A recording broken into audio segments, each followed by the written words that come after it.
Hi church, Pastor Jeff here with another Trinity check-in. Behind me is a metaphor. Hear me out. It is chilly and dreary and awful out here, which seems to be always when I record outside. What's the deal with that? Anyway, it is rainy, it is drizzly. If you've been outside today at all, you know it, and it looks like the next few days are going to be rainy and dreary too.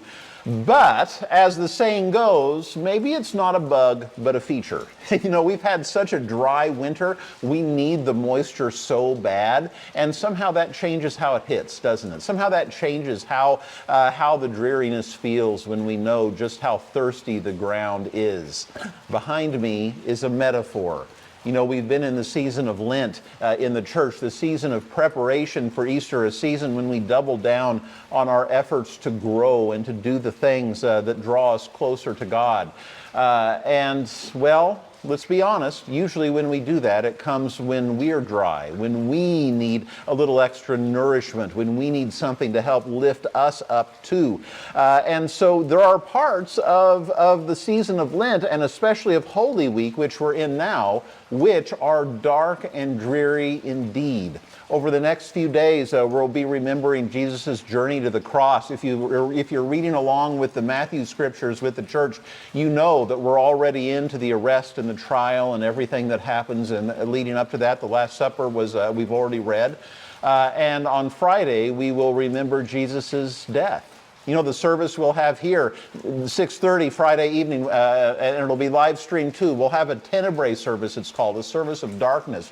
We put 7 candles out on the altar and read the 7 things that Jesus said when he was on the cross. And with each one of them, we extinguish one of the candles. And so it gets darker and drearier with each and every one.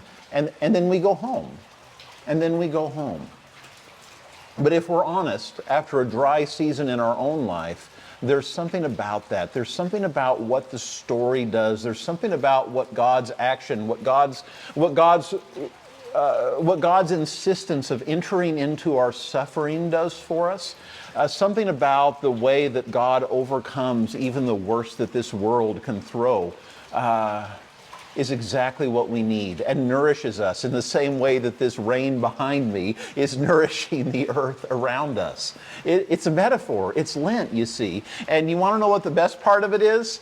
I looked at the forecast, and boy, I hope I don't jinx the forecast by saying this. It looks like the sun is going to come out on Easter morning. The literal sun, the metaphorical sun is going to come out on Easter morning when we celebrate the resurrection and remember that Christ is risen, that Christ has overcome all of the evils of this world, if only we trust and follow and join in the journey. So I hope you will be here to celebrate with us as a church and to go through all of that. This Friday we'll have the Good Friday service at 6:30 p.m. Like I said, it will be live streamed. It'll be at the service of darkness of tenebrae with the candles. If you're not able to come in person, if you have some other event going on, then feel free to join us online too.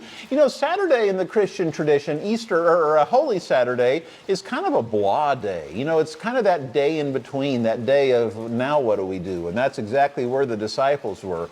And then, of course, Easter Sunday will be all the more joyous for all of it.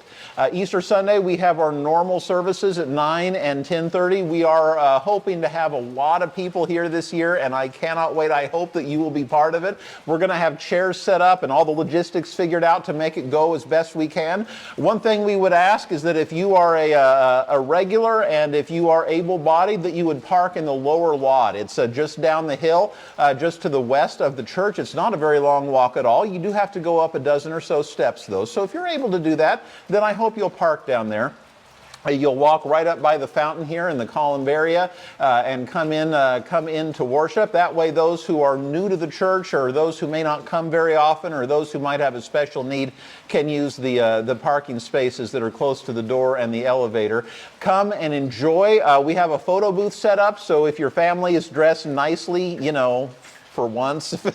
You can put them in front of the photo booth and take a nice picture. Usually there's plenty of people around to help take the pictures. We're also going to have a children's time with Miss Patty, and there's a gift for them too.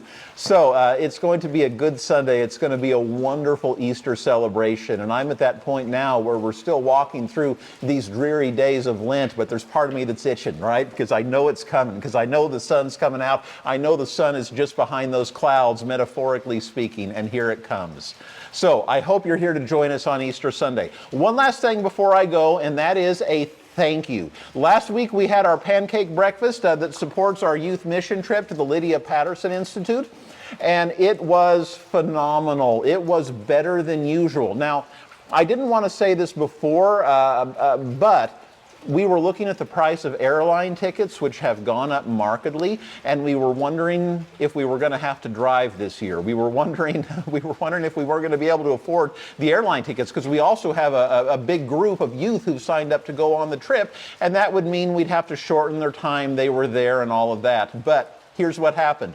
The pancake breakfast was so successful, the amount you donated was remarkable, and it was enough. We managed to get a little bit better price on tickets in the meantime too, and this morning we locked it in and we got the tickets for all our youth, and so what a good celebration that is. Thank you to all of you who gave and support. It's going to be a great trip for our youth to expand their world and do good for Lydia Patterson Institute at the same time. That's one of those early signs of Easter breaking out, isn't it? And I really mean that. That's a sign, your generosity leading to those good works. That's God's kingdom breaking into the world. That's the age to come, coming into the world through us and making things better and giving us all hope. Come Sunday, and let's celebrate the season of Easter together. I'll see you then, church.